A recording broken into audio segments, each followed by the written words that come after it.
A prologue is an opening to a story that establishes the setting and gives background details, often some earlier story that ties into the main one, and other miscellaneous information. The ancient Greek prologos included the modern meaning of prologue, but was of wider significance, more like the meaning of preface. The importance, therefore, of the prologue in Greek drama was very great. It sometimes almost took the place of a romance, to which, or to an episode in which the play itself succeeded. It is believed that the prologue in this form was practically the invention of Euripides, and with him, as has been said, it takes the place of an explanatory first act. This may help to modify the objection which criticism has often brought against the Greek prologue, as an impertinence, a useless growth prefix to the play, and standing as a barrier between us and our enjoyment of it. The point precisely is that, to an Athenian audience, it was useful and pertinent, as supplying just what they needed to make the succeeding scenes intelligible. But it is difficult to accept the view that Euripides invented the plan of producing a god out of a machine to justify the action of deity upon man, because it is plain that he himself disliked this interference of the supernatural and did not believe in it. He seems, in such a typical prologue as that to the Hippolytus,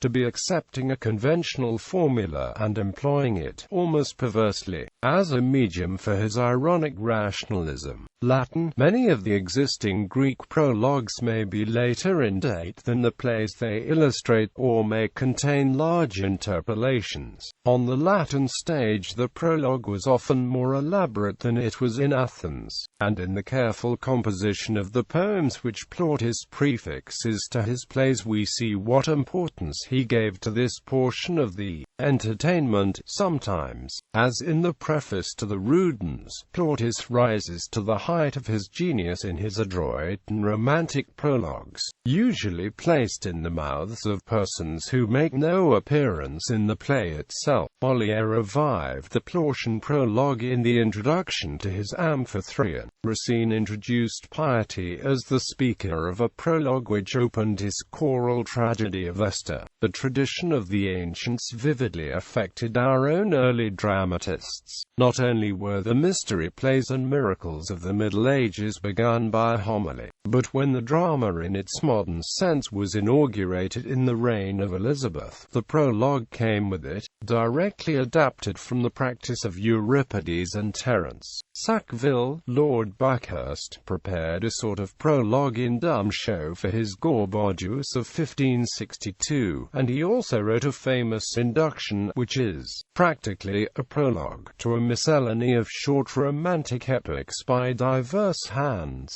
Elizabethan, though less prevalent in the Elizabethan than in the classical or Restoration periods. Prologues of Renaissance plays are an interesting composite of styles and forms. As a direct audience from one actor to the assembled audience, the functions of the prologue were to quieten and appease the audience, introduce the themes and particulars of the play they are about to hear, and beg their indulgence for any imperfections in the writing and/or performance. Braster and Wyman further argue that the prologue of the early modern period serves as a liminal entity. Firstly, a prologue is at once the text which is spoken, the actor who speaks that text, and the performance given by the actor in speaking. Secondly, in ushering the audience from the real world into the world of the play, the prologue straddles boundaries between audience, actors, characters, playwrights, the fiction of the play, the physical theatre, and the outside world. Ben Jonson has been credited with using the prologue as a means to remind the audience of the complex relationships between themselves and all aspects of the performance they are about to view. In performance, the actor appeared dressed all in black. This is in contrast to the costume of the play proper, where elaborate and colorful costumes were worn, in the fashion of the day. The prologue removed his hat and wore no makeup. He probably carried a book, a scroll, or a placard displaying the title of the play. He was introduced by 3 short trumpet calls, on the third of which he entered and took a position downstage. He made 3 bows in the current fashion of the court, and then addressed the audience. The Elizabethan prologue was unique in incorporating aspects of both classical and medieval traditions. In the classical tradition, the prologue conformed to one of 4 subgenres: the succeeded, which recommends either the play of the poet, the epitime-ticos, in which a curse is given against a rival, or thanks given to the audience, dramaticos, in which the plot of the play is explained, and mixtos, which contains all of these things. In the medieval tradition, expressions of morality and modesty are seen, as well as a meta-theatrical self-consciousness, and an unabashed awareness of the financial contract engaged upon by paid actors and playwrights, and a paying audience. Use in fiction. Prologues have long been used in non-dramatic fiction, since at least the time of Chaucer's Canterbury Tales. Although Chaucer had prologues to many of the tales, rather than one at the front of the book.